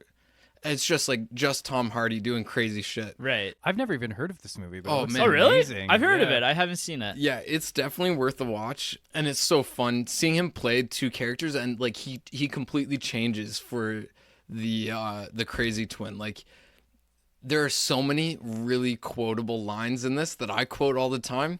The whole bar scene, if you're gonna watch one scene to like sell this movie, watch the Legend bar scene, because that's when there's that line I said earlier, and then he comes in with his hands in his like pockets of his coat, pretending he has guns, and he's like, "I wanted a shootout like a western," and like the way like you have to watch it. It's so fucking good just for that scene, really. But like, it's just such a fun movie. That is part of the fun of this, is like, I'm surprised by how many movies you guys have picked that I haven't seen yet that I'm going to be checking out shortly. Like, Yeah, me too. I was kind of like going into this, like, I get to breathe a sigh of relief, because after this, like, I don't have to watch all these 2010s movies. Not that they're not all great. It's just like, I've been like hyper focused in the 2010s, and now I have like 6 more movies I need to go watch. I hope again. that Kung Fu Panda is at the top of your list. 100%. Sorry, excuse me, Kung Fu Panda 2. It's Kung not Fu even Amanda. it's surpassed being like top of list. I'm currently watching it as we're doing this podcast. Oh, even better. Perfect. I actually have the next pick, and this is my second last pick, and then I have like a really long break here. So I get to choose which movie I want to talk about because of how this draft has worked out, which movie I get to talk about now and which movie I get to talk about later. And I'm going to leave the surprising pick for last, and I'm going to talk my sci-fi fantasy now. This was actually going to be the second movie I picked overall, because it is like one of the most important movies of this whole list for me. It's like blew me away when I saw it. And honestly, sci-fi fantasy is one of those like genres where I have 3 in here, and all of them are so good, and I love all of them very close to equal, but there is one that edged out. And I was really worried, Jason, you were going to pick it. And so when you brought sci-fi fantasy up like really early on the draft, I was sweating. Like, that was the hardest I've sweat in this draft. I think I know what you're gonna go with. Yeah, and it's Blade Runner 2049. Yeah. Hey. Like, I wanted to do that one, but I was like, I have to pick the one that I don't think other people are gonna pick, and it deserves to be there, because I know this one's gonna get picked. Yeah, Blade Runner 2049 is like, it's a sequel, legacy sequel essentially, done right. Like, it is a nod to the previous movies while also kind of doing its own thing. Ryan Gosling is incredible. Like, Ryan Gosling is one of our generation's best actors. Like, he'll be remembered, I think, like, who's the salad dressing guy? Paul Newman. Paul Newman. Yeah. I can't believe I said that. I had no idea who you were talking about. I was gonna say, why not just choose Harrison Ford, because he's like our Harrison Ford, and we see that in this movie. I think he's more like Paul Newman than he is like Harrison Ford, but I still think that like Ryan Gosling has become one of the most important actors. Like, not only so. Ryan Gosling's got this thing where just like everybody likes him, female, male, like everybody likes Ryan Gosling. The females especially like him. Yeah, exactly, and that's what I'm saying about Paul Newman, right? Like he's like the guy that everybody wants to be around, and this is kind of like one of those first movies where he just like he starts to get that, and we start getting him in these big roles. Like he was done a lot of stuff in the 2010s, and like Drive, and so many other great things. And this is just like. Honestly, one of the greatest sci-fi films is Denis Villeneuve, like, and I think this is probably his second best movie now to Dune Part 2? Yeah, to Dune Part 2, but it's a weighty sci-fi about the human condition, and it's dealing with not AI necessarily, but like creating AI essentially, like human beings that aren't human beings, and all of those ideas, and expanding on the first movie. And it's beautiful. It's also like has, I think, everybody's favorite 5 minutes of Dave Bautista in like the first 5 minutes of the movie. It's like the first time that you looked at him and went, I think this guy's an actual actor. Yeah. Like that was just absolutely mind-blowing, that beginning sequence with him. He transformed completely. Yeah. He was still this massive guy, but he played such like a sweet and caring kind of person, and thoughtful and smart. And then he was also still a badass, but like, awesome. Well, and we talked about Chinatown recently on the podcast, right? Sure did. And this is where I was kind of talking about like, I love, because this is like a stealth neo-noir film. And it's a bit of, it's a crime. It's centered around a detective. I love getting that genre like shoved into other genres like this, because it's one of my favorite genres of all time. Like we talked about that on Chinatown. It's just this and Chinatown like are like on par with me. Like these are some just incredible movies. I'm super happy that I got to take that now. And next on our pick order is Jason, and then Michael with the doubleheader. Woo! So just for Blade Runner 2049, the singer guy. 30 Seconds to Mars. Jared Leto. Jared Leto. I think this was like my favorite Jared Leto as well. Oh yeah, he was in the movie, wasn't he? When I grew out my hair back around when this movie came out, it was because I was like, I want the Jared Leto haircut from this. I showed that to my barber, and he was like, yeah, let's do it. He was a surprisingly menacing villain. Yeah, like that was probably his best performance, I think. Agree. Like, after that, it was Suicide Squad, and that just shit the bed. Maybe it was before this, actually, but... And then there was the Morbius debacle that we don't talk about. Yeah, like the only two things that I like him in are Fight Club and Blade Runner 2049. Right. So yeah, my pick for the next one. Do I only have one left? You have two left. So you have superhero comic book adaptation, and you have action adventure left. Okay. I don't like my picks for action adventure. I'm sure I'm missing something. So I'm going to go with superhero comic book, and I like all of them as well, except for the first one that I put in. I think I'm going to go for Dread. No.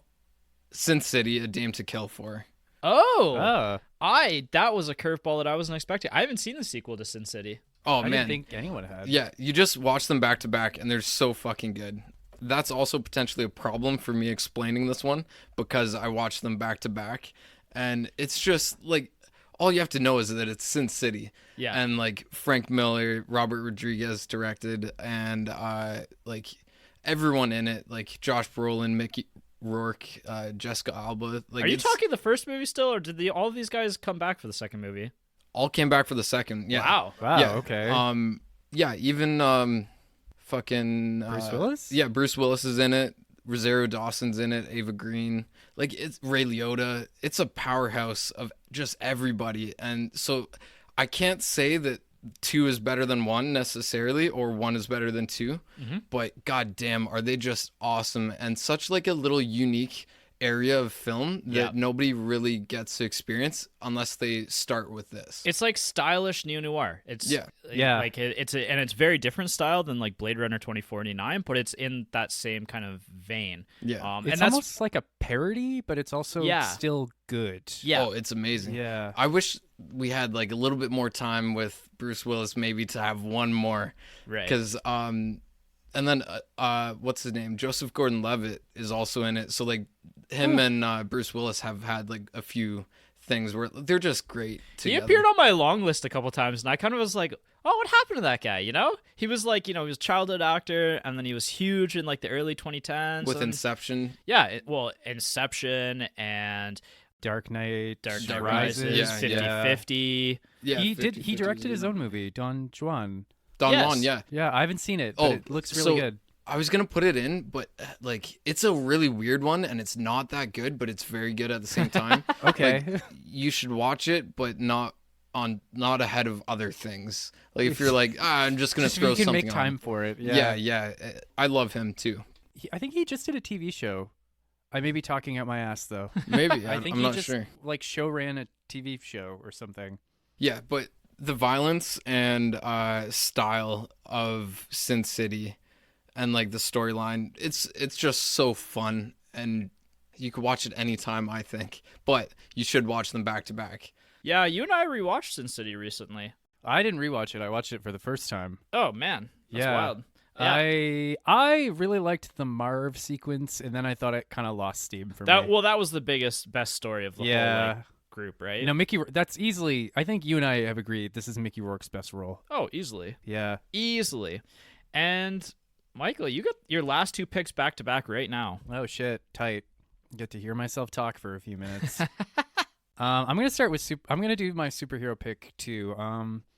This was kind of a tough one for me. Like I think we're all a little burnt out on the Marvel thing, but like Marvel had some good years back in the day, and there were some big highs. Like Blake, we went and saw Endgame together. Yep, that was really fun. I saw Endgame like 3 times actually.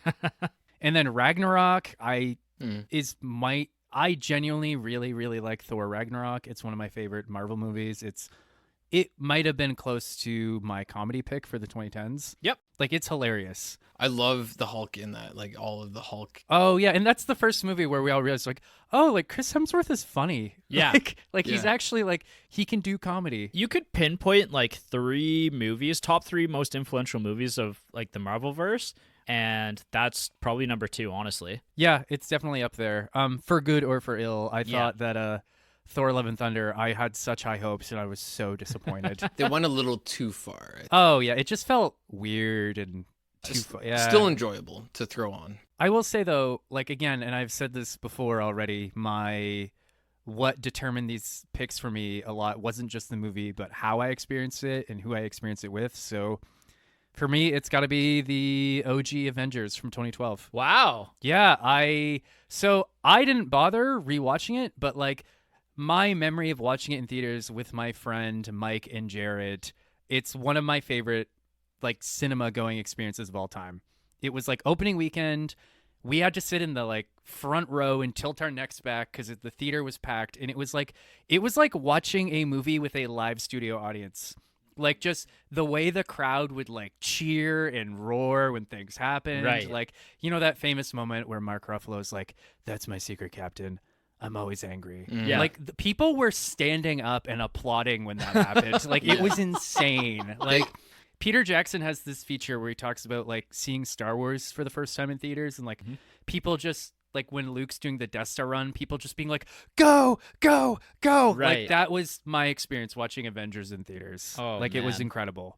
And again, like I didn't bother rewatching it to see if it held up, but just that memory is like something I will always cherish. It's me with Fury Road, right? Like it's just some experiences can't be beat. Exactly. Yeah. Seeing the Hulk the first time, like the new reimagined Hulk, like that. The Hulk is my absolute favorite character of anything within like comic books, and like they pulled him off so well. Yeah, Mark Ruffalo was born to play that character. And like Tony Stark, like everybody was who they should be. That like, was really when perfectly. Like that was like Marvel had kind of been brewing and like they were threatening to like make this shared universe for a while. That was the first moment when it like really clicked. Yeah. You know, where we were like, oh, okay, like this is pretty cool. Yeah, like everything's come together. Everything of the last like 5-6 years has come together. Yeah, Yeah. And I think Endgame kind of topped it by bringing everything from the last 10 or 11 years together. Yep. And then it probably should have just ended there. But but that's neither here nor there. So, yeah, that's my superhero pick. cool. And comedy was another tough one for me because I think we've talked about there weren't a lot of great comedies in the 2010s. At least I didn't see a lot of great comedies in the 2010s. Yeah. This was my hardest, like, one of the hardest ones. After I watched Hunt for the Wilder People, I was like, oh, yeah, this is just the easy pick. But I did end up watching, like, 6 movies from this list to, like, see, am I wrong? But no, it's Hunt for the Wilder Am I People wrong? for me Am I easily. wrong? But Yeah. So my pick for best comedy of the 2010s is... Okay, do you guys remember that when we were doing our best of 2023 episode, I had 2 contenders for my number 5 pick, and I had to pick one at the drop of a hat. right. And I chose Creep. Yeah. The one that almost made it into my number 5 pick for last year was a movie called The Big Sick. Oh, yeah. Yeah. That's a classic. Like, it's romantic comedy written by real-life married couple Emily V. Gordon and Kumail Nanjiani. Yeah. Like, great story. Basically, the premise is Kumail Nanjiani is like an aspiring comic, and he meets this woman named Emily who he has this big romance with, but he comes from this very conservative Muslim household that keeps trying to set him up with proper Muslim matches.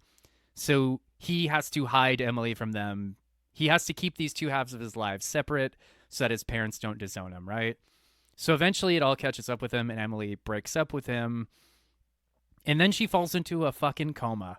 Yeah. And then it just it's this really awkward, and Camille's in kind of a rough spot because he loves her genuinely and she's sick and he wants to be there, but her parents kind of don't like him because obviously they know what happened. Yeah. And it goes from there. It's funny, it's heartwarming, it's sad, it's incredible.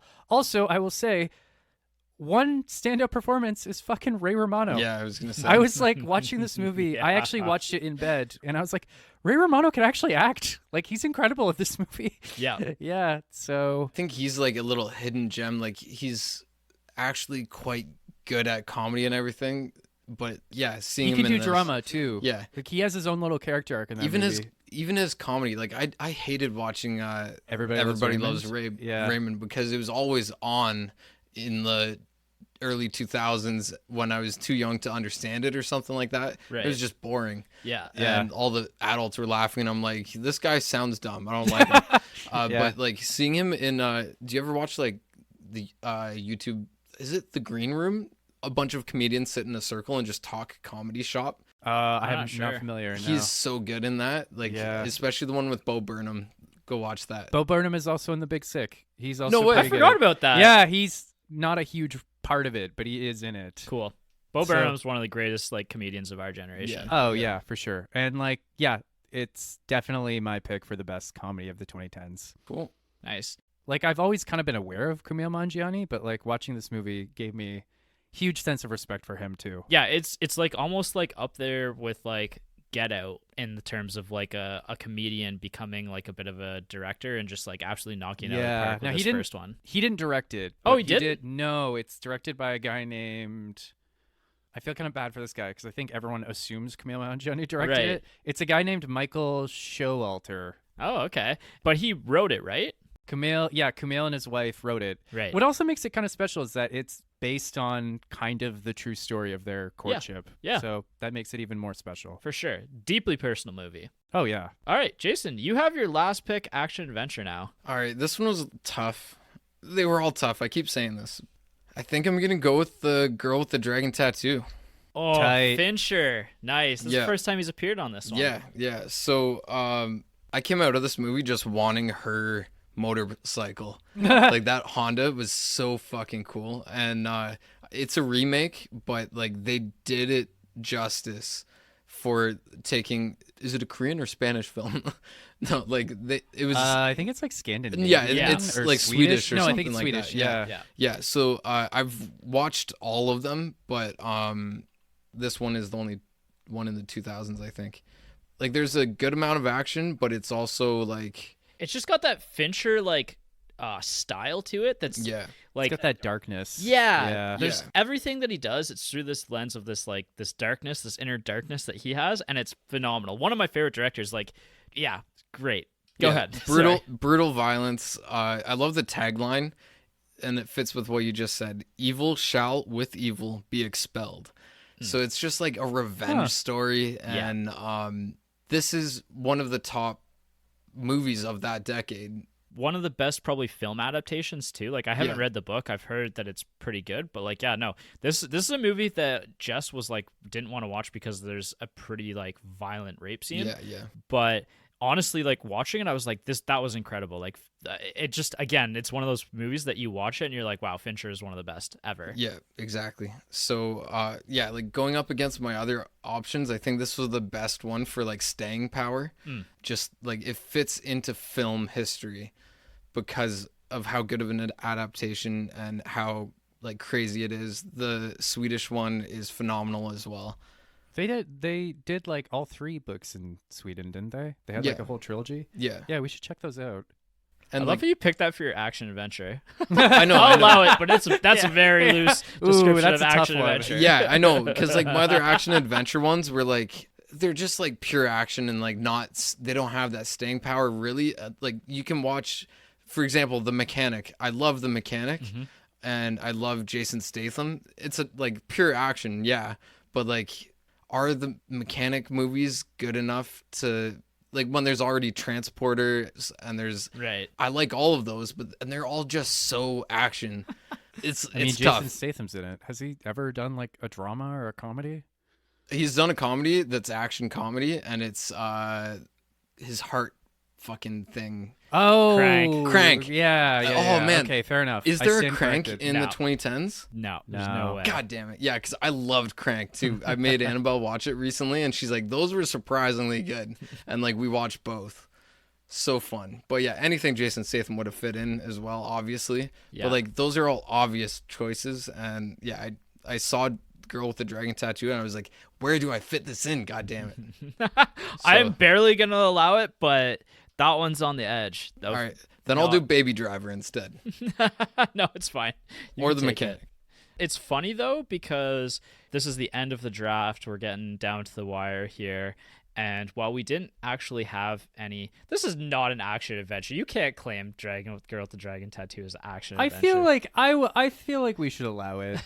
Yeah, It's like an the revenge adventure. scenes are so actiony. What is a mystery but an adventure? Like a cerebral adventure to find the truth. It pretty much fits in like 3 other categories, and this is the one that it like doesn't quite fit in. Fuck you. All right, fine, whatever. Okay. What's her face? You Elizabeth? can take it. Know what I want to fit in instead? Because it couldn't fit anywhere else. Riddick. All right, is Riddick. Riddick 2010s? Yes. There is at least one Riddick in the 2010s. No, Riddick itself. Because Pitch Black came out earlier. Yeah. And that's what started the it's series. Just called Riddick. Yeah. Man, I really wish he chose the Riddick series over the Fast and Furious series. Because Riddick is my favorite, like, unknown series that like almost nobody has watched, but they're so worthwhile. Jess loves that series. We've watched it multiple times. It's good. Yeah, Really? yeah. Okay. Like watch Pitch Black and then continue from there. I hope he comes out with more. I know Vin Diesel is just like rolling in money from the Fast series. God, yeah. But like he like as a person, he like loves this genre. Like he basically, I don't know if he actually bankrolled the Riddick series, but like he like put it in his contracts, like I'll do another whatever you want me to do, but I'm making another Riddick. Right. And like he does like plays D&D as like these kind of characters. Yep. He's a big nerd. Yeah. So final answer, which one are you going with? Riddick then. All right. Because man, it is so fucking cool. Like there's concepts here that I've never seen in any other it's fantasy too, so I had that in my fantasy column. but like the action, like action was tough because a lot of the action movies fit into most of the other categories. Yeah, Like we don't get straight action movies anymore. yeah, Except the Expendables. Yeah. But Not on my long list. no, none of them were good enough. if you haven't seen anything to do with Riddick, basically he is this crazy anti-hero. Like he can massacre anybody, and like, but he goes to jail in the far future and like on different planets. And when he's in jail at some point, he gets his eyes shined or something like that, so he can see in the dark. He wears these like badass goggles all the time when he's in the light, and then there's always a time where when he takes off the goggles, and he's like Bane, where he's like, I am the dark or something like that. Yeah. And man, yeah, like such a cool concept and amazing brutality. No, they're a pretty good series. They're probably, honestly, I mean, I think most people would agree the Riddick series are much more interesting than any of the, or most of the Fast and Furious And movies yet are. they keep making money. Yeah. And yet they keep making money, yes. So what do we know? Okay, so that's it. Final pick, Riddick. You're good? Oh wait, no, yeah, I'll stick with Riddick. Okay, so I get to round it out. I've got one last pick left in crime thriller. So funny enough, I am picking a David Fincher movie. Oh. The Girl with the Dragon Tattoo. No, I'm joking. I was gonna fucking Can you imagine? I just Yeah. convinced you Like, not to what? pick it so I Yeah. could take it. But no, I actually am picking a David Fincher movie as well. This was the one that like surprised me because this is like a movie that was an absolute event when it came out. It was huge. Can I guess? Give me a second. You can Okay. guess in a second here. My opinion, I saw it probably like 4 or 5 times the year it came out. It was my favorite movie of that year, probably. It blew my mind then, and I haven't watched it since it came out, basically, but I watched it a ton when it came out because I liked it so much. And it's a movie that every time you watch it, you have a new perspective on it because of how, like, crazy the story is. All right, you ready to guess? Is it The Social Network? No, Oh, it is okay. not The Social Network. It's Gone Girl. Yeah, Oh, Gone Girl. I think Gone Girl is one of the best movies ever made, which is a surprising thing to say because I feel like Gone Girl fits into this like box of like where the Titanic goes, of like a movie that is so good that people have come around and been like, I don't know if Gone Girl was that good. yeah. But Yeah. let me tell you, rewatching that movie last week, it wasn't even in my top 5 of the crime thrillers. And rewatching it last week, I was like, oh yeah, this is why I watched this movie so many times when it came out, because it is a masterpiece of storytelling and like suspense and going one way and then completely diverting, like going in a completely different direction. And every time you watch it, it's like a completely new perspective. Because the first time, so minor spoilers on this, well, major spoilers if you haven't seen Gone Girl, like I can't believe It's you been haven't more seen than this 5 movie. years. Yeah. No one cares. The first time you watch it, you're like, Ben Affleck is a dirtbag. He is the worst human being. Like, this guy 100% killed his wife, and we're about to learn how. And it's like, you know, all the context of like, you know, OJ and stuff like that. Like, you're just like predisposed and not to like this guy. And all the reveals in the first hour are like, yep, this guy sucks. Yep, this guy sucks. And then halfway through the movie, the voiceover from Rosamund Pike changes over and she's actually still alive. Yeah. And it's like, oh my God. And Yeah. it blows your mind. I remember watching it, and like, yeah, once that starts happening, for the next half of the movie, you're like, no, Yeah. no, Yeah. no. And so the first time viewing, you think that. The second time viewing, it's just like, you just feel gross the whole time because of like how much you hated Ben Affleck for the first half of the movie. Yeah. And you feel just bad for him. And then on the third rewatch, having like the context of both of them, this is when it like the movie really starts to get in your head, because it's like, both these people kind of suck, but they both are just like suck in such a way that they're meant for each other. Like They're soulmates. they're like, they are, and it's just like that's where this movie starts to like really get into the nitty-gritty details about like a relationship and what these two people are, and like all of their baggage that they have together, and everything, like, and it's just wrapped in like David Fincher's like incredible filmmaking style. Like Seven, being one of the greatest films of all time. Like I would have to watch these two back to back because Gone Girl might be my favorite Fincher film. It is absolute masterpiece. It's up there. It's a book adaptation too, and like this was the other thing is I think a lot of people hadn't read that book when it came out and then went and read it afterwards and was like, the book's not as like that good, so therefore the movie is not that good kind of thing. And it's like one of those things where it's like, no, actually I think that makes the movie even better because that means Fincher took something, he saw something, and when I could make that in my style and perfect this story. It's the same thing with like Annihilation, right? Like I've read the Annihilation book and it just baffled me. Well, that's like the second time too that David Fincher has taken a book, elevated the subject matter of something. Yeah. He did the same thing for Fight Club. Yeah. David Fincher is like this weird director where nobody ever thinks of him as their like one of their favorite directors, like right off the bat. Like you don't like he's not the director that comes into mind first, right? But he's legitimately in my top 3, like top 4 directors of all time. He's had consistent hits over the years. Yeah. Every one of them just has such like a dirty look at what human beings are. It's just it's incredible. Like it's a movie that, again, like I said, if you haven't gone back and watched Gone Girl in a long time, you really need to rewatch it because it holds up so well. And knowing where it's going actually enhances the viewing experience. Interesting. Yeah. Yeah, and that's the draft. That's the draft. If we do this again, we should do a longer one where we each get 3 because I wanted all of mine on there. No, can't do that. But this is the part here where I can say, open up. Like, what movies were you just gutted that you couldn't pick? Like, or is there any movies, anything consistent that you saw while making your lists up that you were like, oh, that's a really interesting thought about myself and how I like movies? Honestly, I think I got my top picks in there. I would say maybe... I was legitimately surprised by the fact that like none of you guys picked any of my top 3 in any of my categories. Not one. There's too many good movies, actually, and we have different interests. Yeah, I was scared I was going to lose Bone Tomahawk, but I think I was safe on that one. Well, you just fucking dibsed it. Yeah, I basically did. That's true. You picked it first too, which was smart. I will say, Nightcrawler should have been somewhere for crime thriller. I think that was my number 2. It's on my long list. Yeah, like I have so many Tom Hardy ones. Lawless is my absolute favorite. I wish I picked it instead of Sicario, but Sicario was just like so much better of a movie. Yeah, but Lawless is so fun, and like I started wearing cardigans because of Tom Hardy. Like back in whenever it was released, like 2012. Like I was like, oh, I need some cardigans. Well, guys, we're in our 30s now. I think we can unironically wear cardigans from now on.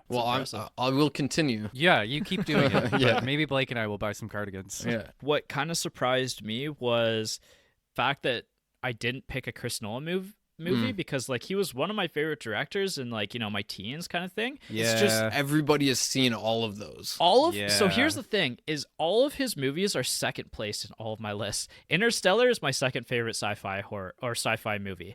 Dunkirk is my second favorite historic movie. I couldn't fit him in there, and I was kind of like blown away that I couldn't. I love that we've got Denis Villeneuve a couple times in here. Yeah. I love that. So something that I've come to realize is I'm somehow the most movie bro out of all of us because I have like The Wolf of Wall Street and like Mad Max Fury Road, like stuff like that, like, you know? Yeah, so I just avoided that for this because I know everybody's seen those and also regards them as some of the best. So like these are the best of the best that aren't the best of the best. That's so you what too. I did. Yeah. Yeah. You're going for the underdogs. Yeah. I had no real method to mine. Again, mine was more just determined by the viewing experience I had beyond just the movie. Yep. I have another Alex Garland, Dread. Yep. From 2012. My long list. Yep. Yeah, so good. Alex Garland directed that? Yeah.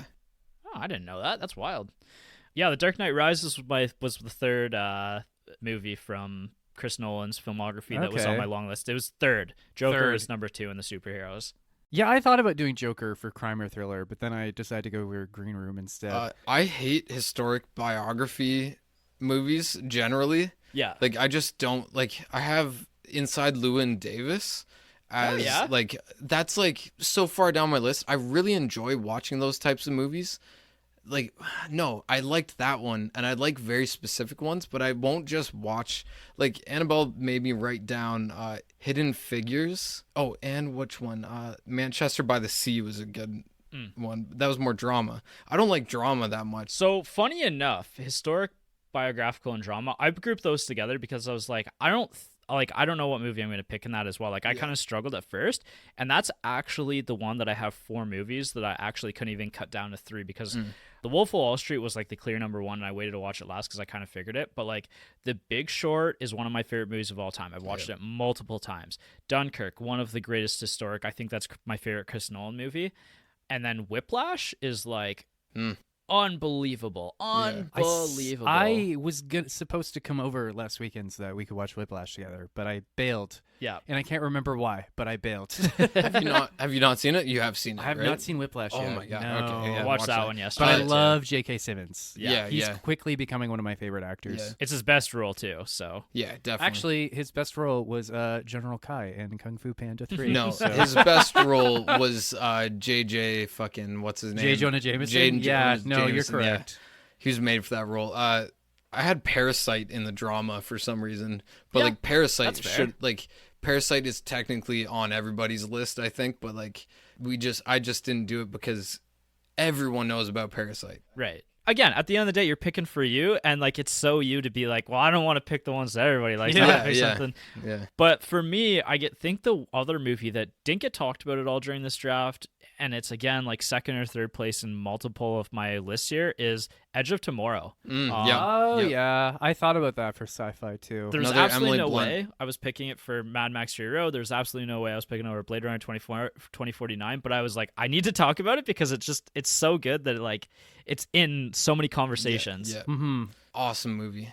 And that was kind of before the whole time loop thing. That whole subgenre really took off in the last few years. Right. Like it's around like the 2010s had a lot. Oh shit. I think it repopularized it. Yeah, idea maybe of a it. little. Yeah. It's funny. We were talking about this before we started recording. I was saying to Blake and Jason, do you ever think oh yeah, I saw this movie when it came out when I was 20, and then you cringe a little because you're like, ooh, yeah. I'm an old man now. I had some of these on my PS3 when I had a bunch of stuff torrented, Right. and I would just I remember coming to your rewatch place and a watching bunch those. of stuff. Yeah. I have 2 for comedy that I really wanted to do over Hot Tub Time Machine, but Hot Tub Time Machine had such an important role in my comedy experience of the 2010s, Right. so I had to go with it. But Swiss Army Man. Yes. Oh my God, that's so funny that you bring that up. So that's actually the same directors as Everything Everywhere All at Once. Oh yeah, which is one of the best movies that makes of the last 5 complete years. sense. Yeah, exactly. And so Jess and I watched that, and I was like, that was amazing. Like I loved it as well. Just absolutely ridiculous. One of the funniest endings too. Like it's Yeah. the most perfect one-liner F-bomb drop I've ever seen in a movie. Yeah. And it just described the movie perfectly. But so I loved it, and I went and talked about it with my family, and they all watched it, and they all hated it. Yeah. Hated it. Yeah, especially because seeing Daniel Radcliffe as just something corpse. completely different. Can we talk about Daniel Radcliffe and the transformation he's undergone? Man, he's just yeah. having fun. Yeah, Most, I think I want to pair him with Colin Farrell just a little bit for just interesting. picking very fun movies to do. Yeah, or what's that movie we watched last year? Guns Akimbo? Yeah. Oh, I Where's love the Guns guns Akimbo. nailed to his hands? On my long list for comedies. Yeah. There's a really good book that's based on or something like that. My friend was just telling me about. But I was also, my second comedy one was In Bruges. That's Colin Farrell. Oh, yeah, right. That's the guy who did, what's that Irish movie that came out last year? Yeah. Banshees of Inisherin, yeah. Yeah, so Brendan Gleeson is also in it. So those two paired together, I will watch every time. I've never laughed harder than Colin Farrell slapping the shit out of the little person in this movie. It was so absolutely shocking because it's like Banshees of Inisherin, similar vibe where everything's a little gray and things are down for these Morose. people. Yeah. But then you just get this absolutely mind-blowingly ridiculous scene, and I just I've never laughed harder because of how shocked I was. Oh shit! It was a 2008 film, so I shouldn't have picked In Bruges anyways. It's kind of cool that a lot of these great directors who've had these big hits come out in the last couple of years or the last few years, you look at our 2010s list and they've been working away for a while now. Yeah. They've been plying their trade for a while. They've been doing good work for a while, and now they're starting to get, like Denis Villeneuve is starting to get a lot of the acclaim that he deserves. Oh, absolutely. Yeah. Well, that was another long list one is Prisoners, right? From the 2010s. Like, I had that too. Yep. Yeah. Well, I was worried. Honestly, like I was more worried about your list and Crime Thriller, and then you picked Sicario, and I was like, okay, I can breathe a sigh of relief, like, because that was on my long list as well, but it's not on my top 3. I'm kind of surprised none of the 3 of us picked Get Out. It was like so hard for me not to pick Get Out. I thought about it. Yeah. Because it's like, that's one of the classic horrors, but again, like I rewatched both It Follows and Get Out back to back, and I was like, oh, Get Out's just the more me pick of the two. Yeah. Midsummer was Top, for me number 3. Yeah, no, that was my number 1, but I went with the platform because there's, it's so hard to pick. But Midsummer was awesome. My 3rd for horror, it's half because of this hilarious joke that Annabelle just caught me off guard with. She called it "How to Train Your Busan." Like, just in conversation later, like it just like I died laughing like for a good half hour.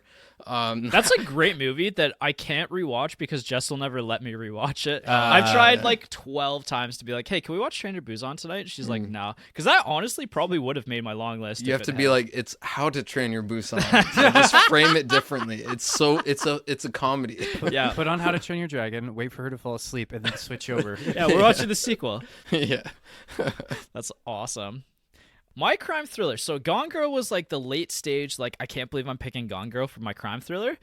But I was honestly for the longest time like I'm pretty sure it's gonna be The Raid 2 because the Raid movie series are like my love favorite. those movies. Love those movie series. And then Gone Girl like just again floored me because I had forgotten just how much I loved that movie. But I wanted to do Project X just because of how influential it was in high school for us. Because that was a long time ago, and that's when we had the Bro, there's no way Project X was out in the 2010s. It was. What? Yeah, 2010? Did it squeak in? I think it was 2012. Oh my because God. it came out, and then like the college that was close by had this massive party that a bunch of us I was went in to. university that year. Yeah. That so makes sense. I was at this massive, like it's known as the Fanshawe riot. Yeah. And it was like just like being in an actual riot, and I had my BBM status as Project X at Fleming Drive because that's where it was located, because it was actually a Project X like replica that I lived. And so watching that movie and like that time for that movie, it came out at the perfect time, and it was such a fun, awesome movie. Like I've rewatched it and it's just as good. It's very similar to like a Superbad for me. I think you've tried showing me that movie a few times. I've never watched it. I'm thinking of something else. I have actually never seen Project X, but it's Miles Teller, and he's popped up. Oh, I didn't pick Whiplash, but we talked about Whiplash quickly. Yeah, I think Melancholia and the trilogy. We didn't. Neither of us picked it. That's almost too depressing for me. Yeah, The Gambler was on my list. Man, that "fuck you money" scene with John Goodman. Yeah, John Goodman. Like that cemented that one in my head. Like that quote is in my brain all the time. You know what? I will say I was thinking of rewatching Jojo Rabbit. I thought you were gonna pick that honestly as your comedy. You know what though? I decided not to. I'm still mad at Taika Waititi for Love and Thunder, so I refused to rewatch it. Well, he's repping on my list then. That's okay. There you go. Why can neither of you say Taika Waititi? Taika Waititi. No, we can't. I got it eventually. It's just it took me a minute. I still can't get there. So God Bless America was like, nobody knows this movie. It's fucking dumb and shitty. Like, you don't know anybody from it or anything about it, but it has one of the most shocking intro scenes of all movies. Like, it deserves to be on certain lists where it's worth watching the movie if you like this one type of, like, humor and, like, shock. I don't know. Yeah. So, this guy is living in America, and he's kind of, like, bored with the whole corporate America. Like, everything just sucks being in America sometimes or all the time, but for him, like, he's really getting down about it. So he starts imagining he lives next door in like a shitty apartment to some people who have a baby, and he just imagines walking into their house with a shotgun, and like I think he like shoots the mom and the dad, and then there's like a nanny there holding a baby in front of them. He like makes her throw it in the air, and he just shotguns the baby to pieces. It's just absolutely ridiculous. I didn't know what to expect from this movie. I just picked it randomly one night. It was like in 2011.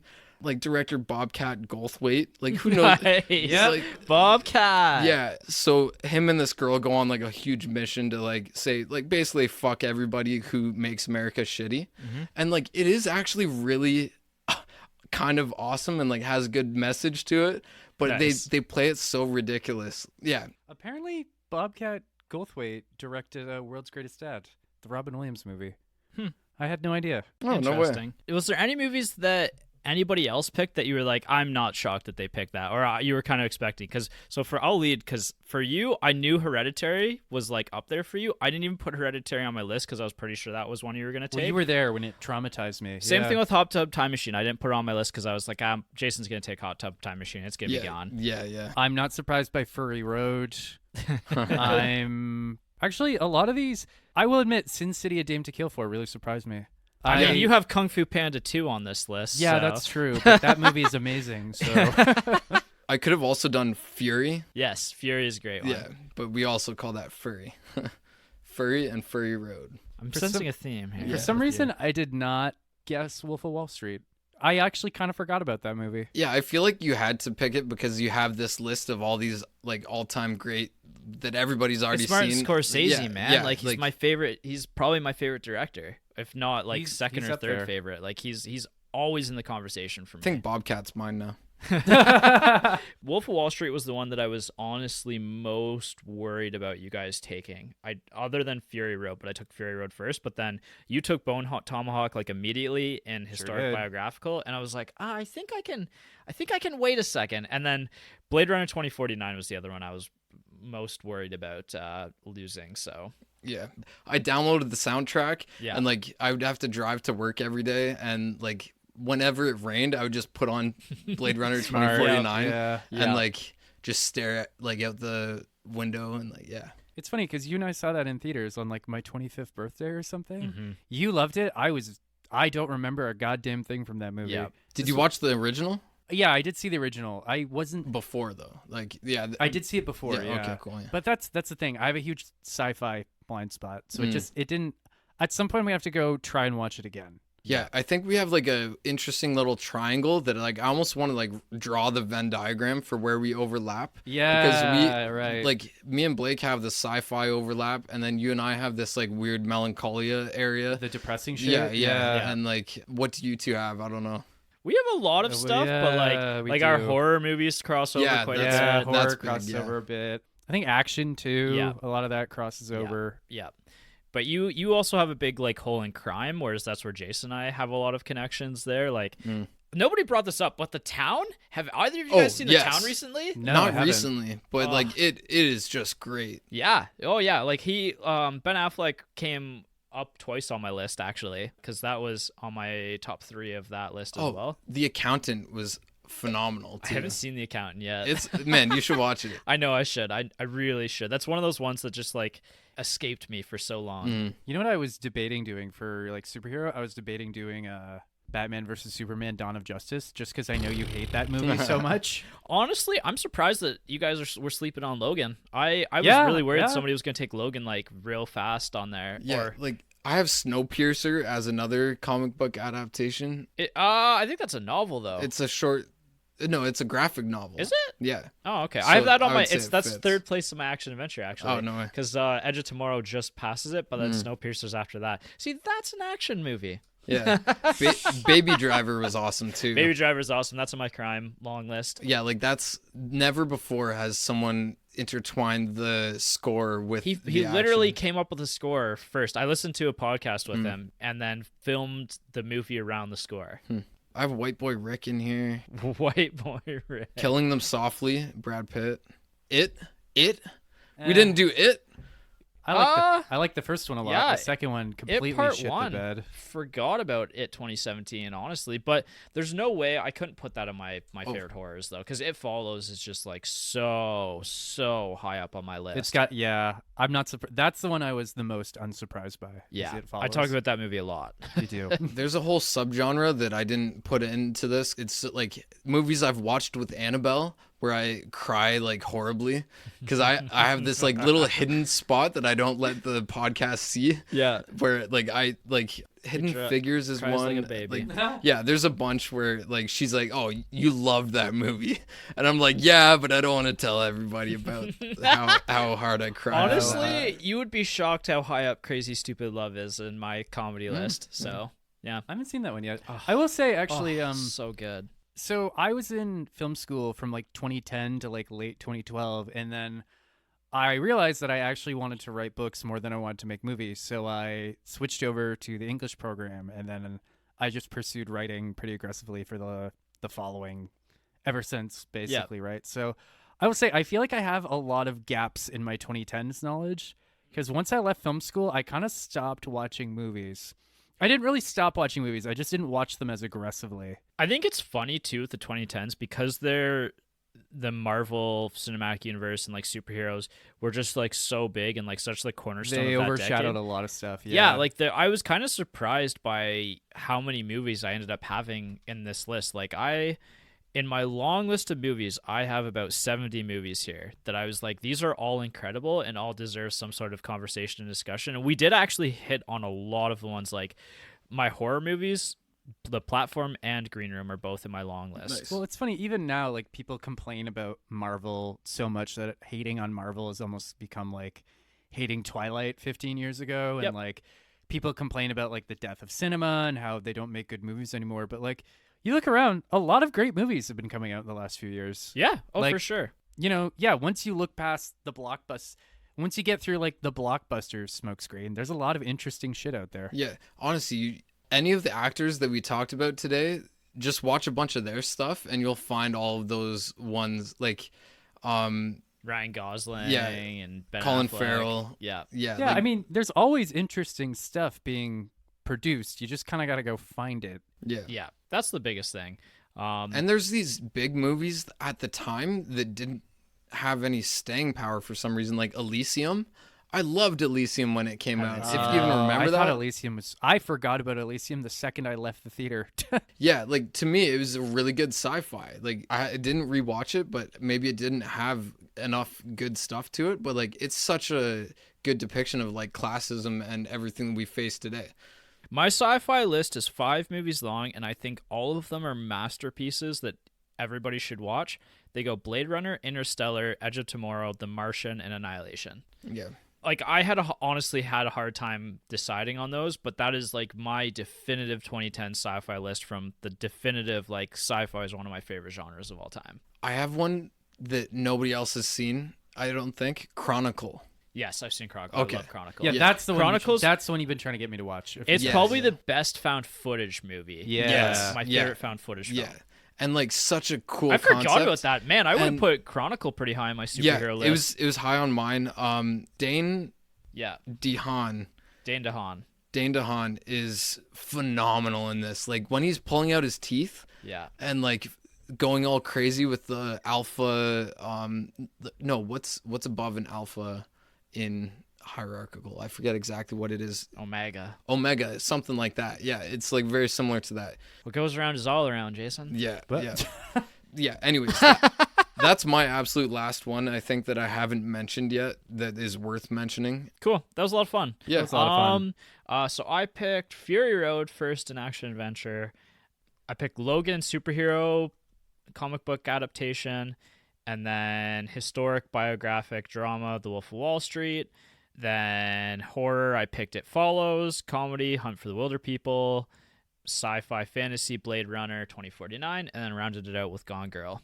All right, and then I don't know which order I picked shit in. I don't remember. I don't remember that either. Crime thriller, Sicario. Superhero comic book adaptation, I picked Sin City, A Dame to Kill For.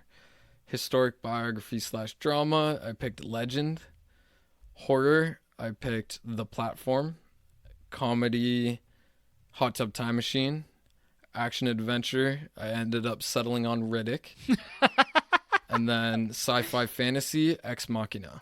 Okay, I do remember first for historic biography drama, I picked Bone Tomahawk, as it should be. Then for crime thriller, I picked Green Room. Action adventure, Kung Fu Amanda 2. For sci-fi fantasy, The Lobster. For comedy, The Big Sick. For horror, Hereditary. And for superhero comic book adaptation, The First Avengers from 2012. Yeah, solid list of movies. If anybody just went through and watched all of these, like if you haven't seen many of these, just go through this list. You'll be well-rounded. Yeah. I think we should force an AI to watch all these movies and then see what happens to it. Yeah, they all see what its serial opinions killers. are on the world. Yeah, basically. So this is the thing too, is like I think we did a really good job of like picking movies that explain who we are as moviegoers, right? Like, like It Follows is the one for me that it's like, okay, It Follows is inspired all of my favorite movies of the last 10 years, my favorite horror movies, but also like as a callback to The Thing and Invasion of the Body Snatchers and like psychological horror, like body horror and all of that sort of stuff, right? Like I think we did a good job of picking the stuff that's going to explain all the stuff that we like that's older. Agreed. If you want to show this episode to like someone who's not super familiar with our podcast, this would probably give them a pretty good idea of who we are as cinema goers. Yeah, for sure. If you take out Hot Tub Time Machine, all of my top picks are like almost the exact same like genre. Yeah. Like they're all in this weird little space that I just love. Yeah. All right. Well, that was a lot of fun. I think it's time to wrap it up. Yeah. Tell your dad. Tell your dad. Because if you don't tell your dad, who are you? What are we doing next? That's a great question. I have no idea. Okay, never mind then. Just tune in next week for something.